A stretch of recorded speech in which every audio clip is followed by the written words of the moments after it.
games this Ireland, so we're happy. Ever since it was great win.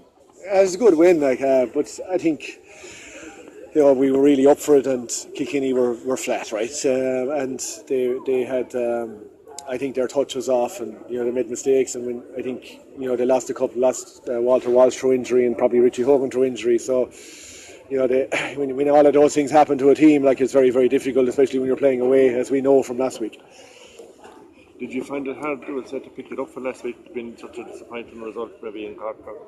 Look, while it was a disappointing result on Saturday night, and the players accepted that, we still created a huge amount of goal-scoring opportunities, and it was really a matter of our defence getting really tight on the Kilkenny forwards. Don Logue, Liam Cronin, Kieran Corcoran and Jimmy Brown worked really hard with the players in training all week, and we put a defensive structure in place to give us that platform to allow us to attack Kilkenny the way we did.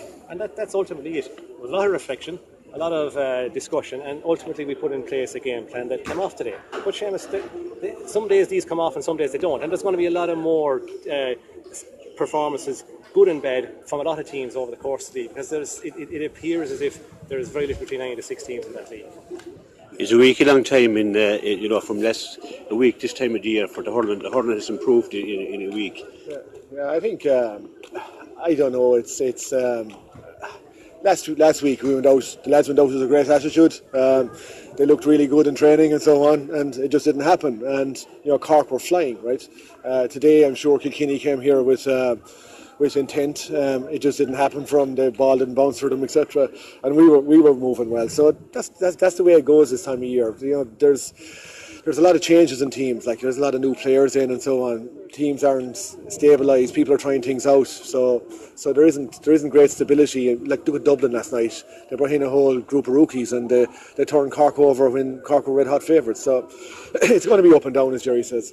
I suppose, not too downhearted from last week and probably not overexcited by today's result, but it's still good for confidence. Look, it's great from confidence, but we didn't lose a run of ourselves in terms of how we reacted last week, so we're not going to lose a run of ourselves either here.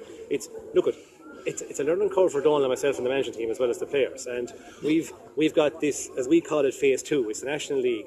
The whole purpose of it is to give guys an opportunity to come in and stake a claim for a place. But ultimately, we're trying to figure out what's our best team and what's our best method of play between now and the 4th of June. Do you think you're a lot clearer after today as to what that might be? No, we're not. To be fair, look, this is a.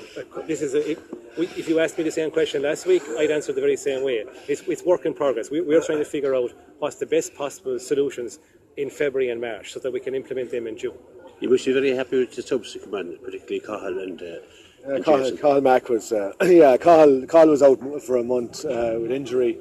He's a very sharp guy, got great ability, and Jason McCarthy brings energy. You can put Jason McCarthy in goals, he'll bring energy in there. He's one of those types of players, and we just needed that injection at that point in the game, and he gave us additional momentum. But having said that, David Reedy and Aaron Cunningham and all the rest of the guys put in their shift as well. Every player, all 20 we put on today, put in their shift, and it's easy as well. Come on, when the momentum is going with you, right, as it was today, it's a lot easier coming into that type of situation than it is if you're completely on the back foot. That's a few words for Aaron Shanahan. He was involved in 1-4 at the start, and then got the goal in the second half. Excellent. Oh yeah, Aaron is a good guy. But he's still learning, right? Aaron will be the first guy to admit that he's not a completed article, but when he's in the mood, he's very difficult to mark. But there's a lot of aspects of his game he needs to develop on as well. But his contribution today was immense. Yeah. But in terms of Aaron Shanahan as well, you got to realise as well the quality of the ball that was coming in from the platform that our half back line and midfield gave us. So whilst our forwards played really well, it's very important to reflect and look back on how well our midfield and our half back line, like Cian Dillon and Oisín and Shane inside the full back line, were outstanding as well. So when you're on top in terms of your 6 defenders, you will give quality ball into your forwards, and it's easier for them to make those runs when the quality of the ball is coming in to the degree that was coming in today. Pat got a run at the end there, lads. Good to see him back as well. Yeah, Paddy. It's a year, just over a year. He's back in training for the last 3 or 4 weeks, and Paddy, even in the year he's been out, he's made massive contributions in terms of his leadership amongst the panel. He's a very straight talker, and he's been immense on and off the field. So it's just good to get him back on the field today. 7,500 people here today. Are you delighted to see a crowd coming back to this for these big games? They'll only come back if they get something to enjoy, like, you know. Well, I should be back next Sunday, so. Hopefully, Okay, hopefully we'll have to do it again. Thanks very much, guys.